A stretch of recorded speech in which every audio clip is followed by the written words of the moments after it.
Greetings. I'm Congresswoman Sheila Jackson Lee. I have had the privilege of chairing the Afghanistan caucus in the United States Congress for a number of years.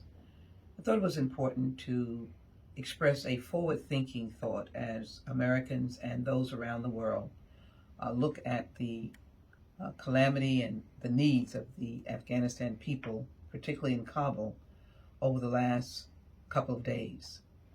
First of all, let me thank our brave soldiers, the men and women who are now on the ground, who are now aiding Americans and as well the Afghan people, our allies, extended NGOs, women, and other leaders to be able to effectively evacuate to safe places. These include many different families. I, in fact, received a call from a retired Navy commander of individuals who she indicated would have put their lives in front of hers to save her during the time that she was deployed. We must recognize that. You know, it doesn't serve well to point fingers if you don't understand the facts. No one ever articulated how bad the Trump agreement was. That should have been done. It was a restrictive, Taliban-focused agreement. We were shocked, and I often argued for the people in Afghanistan that the United States that was negotiating with the Taliban under the Trump administration without letting Afghan leadership at the table. I know that for a fact because the First Lady of Afghanistan, her husband, the president, indicated to that many times in our meetings at the United States House of Representatives.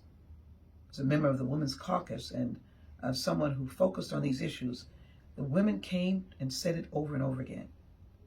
I must also say that having served in Congress for the years that I have, I was in Kabul in Afghanistan in the aftermath of this war. And in the time that they were writing the Constitution, when women were of such importance, the Constitution was written to protect them. But obviously it takes mindset and leadership. Tragically, the Bush administration went to Iraq and again, Afghanistan fell to the Taliban. We now have a circumstance where history should overcome the lack of facts. The Taliban is not a civil form of government. And so what you're seeing is clearly the reneging of the Taliban, who indicated that they would not do this. I want to be forward thinking. I want to make sure that we get out, airlift all of the persons, many of them vetted, most of those who would be eligible for the SIVs, those are the survivors, those are the visas, that would be for our allies, people who might be killed. That's who we need to focus on. And to recognize that the commitment by the Afghan government was that the Afghan forces, 300,000, would stand their ground for Kabul at least. So we have to get it straight and get it right. I know the heart of the Biden-Harris administration and the intent of the Biden-Harris administration to do what is right. I believe this finger pointing probably doesn't serve us well. But yes, as a member of the United States Congress and Homeland Security, we will be reviewing what transpired. But I think right now, we need to save the moms and dads and little children, all comprised of allies, the doctors, the interpreters, the workers. And we must help the Afghan people who want peace. I hope to be in Washington to assure that this occurs, because we must, as a nation, powerful. I'm not diminished by the unfortunate scenes and actions. I am obviously sorely disappointed that this has come. But what we must do now is be forward thinking.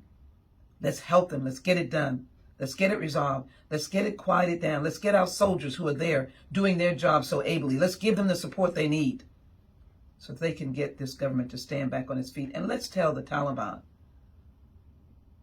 we thought you would accept the responsibility of leadership. Obviously, we were wrong. And the world needs to denounce your behavior. and your refusal to keep your word of a non-penetration of Kabul and the orderly evacuation of people that the United States indicated they would be doing. I will be forward-thinking and fighting to get this done, supporting our soldiers, and thanking every single soldier, every single veteran that has served in Afghanistan, Iraq, and wars of yesteryear all over the world. We thank you and we honor you for your service.